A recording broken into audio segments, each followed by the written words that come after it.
नमस्कार, मैं महेश चंद्र। आज हम अध्ययन करेंगे रघुवंश महाकाव्य का द्वितीय सर्ग,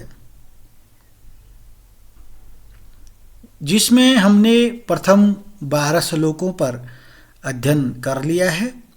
आज हम अध्ययन करेंगे श्लोक नंबर 13 और 14। आइए देखते हैं श्लोक नंबर 13 का संदर्भ प्रसंग सहित व्याख्या किस तरीके से की जाती है।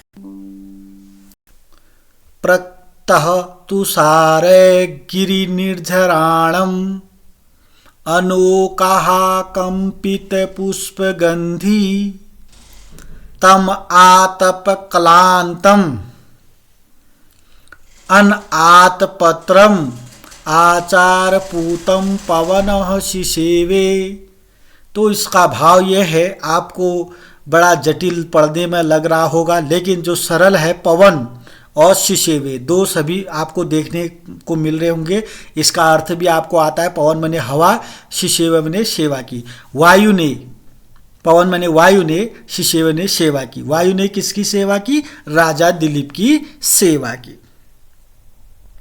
जब राजा दिलीप जंगल में गाय की सेवा कर रहे हैं, गाय को चराने के लिए गए हैं, वहाँ राजा दिलीप, गर्मी का समय है, तो गर्मी के समय में राजा दिलीप की वहाँ पर पवन ने, वायु ने, शिशेवे ने सेवा की। दो शब्द अगर आप जान गए तो आपको बहुत कुछ समझ में आ जाएगा। पवन माने वायु, शिशेवे ने सेवा की। किसकी की? राजा दिलीप की। अब कैसे की? पवन ने राजा दिलीप की सेवा कैसे की? प्रक्तः तुषारे, तुषार है प्रक्त का मतलब जलकण। गिरि मने पर्वतों के, निर्झराणा मने झरने। जो पर्वतों में झरने हैं, गिरि मने पर्वत, निर्झर मने झरने। प्रक्त तुषार का मतलब है उन झरनों से जलकणों को लेकर। ऐसे वायु ने उस राजा दिलीप की सेवा की, जिस वायु ने पर्वतों के झरनों से जलकणों को लाए थे। वायु किसको लाया था? पर्वतों, यानी कि जलकणों को लाएंगे तो वायु कैसी हो जाएगी? शीतल हो जाएगी, ठंडी हो जाएगी ना, क्योंकि वो पर्वतों में जो झरने हैं, झरने दिखाई दे रहा है आपको, निर्झर, निर्झर बने झरने। गिरि बने पहाड़, पहाड़ों में झरने होने, पहाड़ों से जो पानी नीचे को फोर्स में गिरता है, वो झरने के रूप में होता है। तो वो झरनों से वो जल कणों को लेकर के, वायु जो है झरनों से जल कणों को लेकर के बहती है, और वही वायु राजा दिलीप की सेवा कर रही है। फिर क्या कह रहे हैं? अनोकाः कंपित पुष्पगंधी। कंपित पुष्पगंधी, पुष्पों से कंपन करते हुए, कंपन करते माने हिलते हुए पुष्पों से सुगंध को लेकर। गंधी माने सुगंध को लेकर। सुगंध कहाँ से? पुष्पों से। कैसे पुष्पों से? कंपित। तो पहली पंक्ति आपको समझ में आ गई होगी। जो वायु राजा दिलीप की सेवा कर रही है, वह वायु पर्वतीय झरनों से जलकणों को लेकर आ रही है। वह वायु जो हिलते हुए पुष्प हैं, उनसे सुगंध को लेकर आ रही है। ऐसे सुगंधित वायु, ऐसे शीतल वायु उस राजा दिलीप की सेवा कर रही है। समझ में आ गया होगा। वायु कैसी है? ठंडी है। ठंडी क्यों है? क्योंकि वह झरनों से क्या लेकर आ रही है? जलकणों को ले। झरने कहाँ है? पहाड़ों पर है।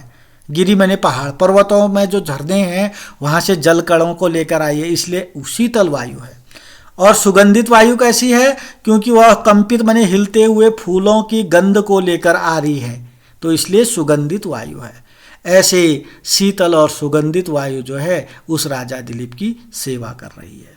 कहाँ? जंगल में। अब देखिए दूसरी पंक्ति में कुछ बचा है ना। तम आतप क्लांत, आतप कने धूप से, क्लांत माने थके हुए हैं, क्लांत माने पीड़ित हैं, आतप माने धूप होता है। आतप, आतप माने तप माने धूप होता है, तप माने तपना, धूप। धूप से क्लांत, धूप से पीड़ित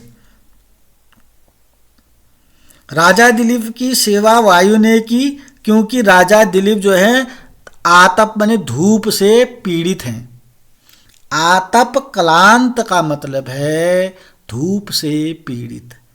अगला देखते हैं, अन आतपत्रम। अन आतपत्रम का मतलब, आतपत्र का मतलब छत्ता, छाता। छाता भी नहीं है। अगर आप धूप से, गर्मियों में धूप से पीड़ित होते हैं तो क्या करते हैं? छाता लेकर चलते हैं। तो राजा दिलीप जंगल में छाता लेकर नहीं गए हैं, इसलिए वह छाता से रहित है। अन आतपत्रम का मतलब है छाता नहीं है, इसलिए धूप से पीड़ित हैं। ऐसे राजा दिलीप की सेवा की वायु ने। और एक शब्द और है आचार पूतम। आचार पूतम का मतलब है आचरण से पवित्र। राजा दिलीप कैसे हैं? आचरण से पवित्र हैं वो। कुछ लोगों का आचरण अच्छा होता है ना, आचरण अच्छा है तो वही, उसके बराबर पवित्र कोई नहीं है। आचरण अच्छा होना चाहिए। तो आचार पूतम का मतलब है, पूतम का मतलब पवित्र, आचार माने आचरण से। वह राजा दिलीप जो हैं आचरण से पवित्र हैं। उस राजा दिलीप के पास जो है छतरी नहीं है, इसलिए वह राजा दिलीप जो है धूप से पीड़ित हैं। ऐसे राजा दिलीप की सेवा वायु ने की, और ऐसे दिलीप की सेवा वायु ने पर्वतीय झरनों से जलकणों को लेकर, हिलते हुए पुष्पों से सुगंध को लेकर की। क्लियर? तो राजा दिलीप की सेवा वायु ने की। राजा दिलीप जो है आचरण से पवित्र हैं। राजा दिलीप जो हैं छाता से रहित हैं, इसलिए धूप से वह पीड़ित हैं। ऐसे राजा दिलीप की सेवा वायु ने की। वायु ने जो है पर्वतीय झरनों से जलकणों को लेकर की, और वायु ने हिलते हुए पुष्पों से सुगंध को लेकर की। ठीक है ना? प्रक्तः तुषारे। प्रक्तः तुषारे, ये जो रॉ दिख रहा है ऊपर, ये इसका विसर्ग बन गया। आप इसको पढ़ेंगे नहीं, इसको विसर्ग। प्रक्तः तुषारे, तृतीया विभक्ति। जल कणों से, गिरि पर्वत, गिरि गिरि दिख रहा है, पर्वत। निर्झर राणम, निर्झराणम, निर्झर बने झरने। अनोकहा कंपित, कंपित बने हिलते हुए। पुष्पगंधी, फूलों की सुगंध। तम आतप, आतप बने होता धूप से, क्लांत बने पीड़ित, थके हुए, धूप से थके हुए, धूप से पीड़ित। आतप क्लांत। अन आतपत्रम, अन आतपत्रम का, आतपत्रम का मतलब होता है छाता। अन मने नहीं है, उनके पास छाता नहीं है। आचार पूतम, आचरण से पवित्र हैं। ऐसे राजा दिलीप की वायु ने सेवा की। चलिए, जब राजा दिलीप गाय के पीछे पीछे वन में घूम रहे थे, उस समय उनके पास छत्र नहीं था, छाता नहीं था। इस कारण वे धूप से पीड़ित हो रहे थे। गौ सेवा व्रत में संलग्न राजा की ऐसी दशा को देखकर पर्वतीय झरनों से जलकणों से युक्त, पर्वतीय झरनों के जलकणों से युक्त पुष्पों की सुगंधि से सुगंधित शीतल मंद वायु ने उस राजा दिलीप की सेवा की। चलिए, मैंने एक एक शब्द करके आपको बता दिया, पढ़ना भी बता दिया है। अगर थोड़ी बहुत कमी रह जाती है तो आप इस हिंदी अनुवाद को पढ़ करके आप समझने का प्रयास करेंगे। कुछ नहीं है, राजा दिलीप की वायु ने सेवा की। अब वायु सेवा की का मतलब क्या है? गर्मी होगी, गर्मी, छाता नहीं है, गर्मी है, आचरण से पवित्र है राजा दिलीप। और तो और वायु अपने केवल वायु सेवा नहीं कर रही, वायु पर्वतीय झरनों से ठंडी ठंडी जल कणों को लेकर आ रही है और फूलों से सुगंध को लेकर आई है। ऐसे इस प्रकार से वह वायु जो है राजा दिलीप की सेवा कर रही है। आपको इसका संदर्भ आना चाहिए, आपको इसका प्रसंग आना चाहिए, आपको इसकी व्याख्या आनी चाहिए। अगर तीनों हेडिंगों में से संदर्भ क्या है, प्रसंग क्या है, व्याख्या क्या हो सकती है, अगर आपको समझ में नहीं आता है तो कमेंट बॉक्स में ज़रूर बताइएगा। अगला श्लोक है ससाम वृष्ट्यापि बिना दवाग्नि आसीद विशेषा फल पुष्प वृद्धि ऊनम न सत्वेषु अधिको ववाधे तस्मिन् वनम गोप्तरी गाहमाने। कितनी अच्छी बात लिखी गई है उस राजा दिलीप के वन में प्रवेश करने से। गोप्तरी माने होता है रक्षक। गोप्तरी का मतलब क्या होता है? रक्षक। प्रजा का रक्षक है, राजा प्रजा का रक्षक होता है। गाह माने चले जाने पर, वनम माने वन में। वनम गोप्तरी गाह माने वन में, गाह माने प्रवेश करने पर। वन में प्रवेश करने का मतलब कौन प्रवेश करता है? राजा दिलीप के वन में प्रवेश करने पर। गोप्तरी, राजा दिलीप किसको कहूंगा? गोप्तरी को। गोप्तरी का मतलब क्या होता है? रक्षक। तो आप इधर से देख लीजिएगा, ये देख लीजिएगा, वनम गोप्तरी गाह माने रक्षक। गोप्तरी का मतलब रक्षक राजा दिलीप के वन में, गाह माने प्रवेश कर जाने पर।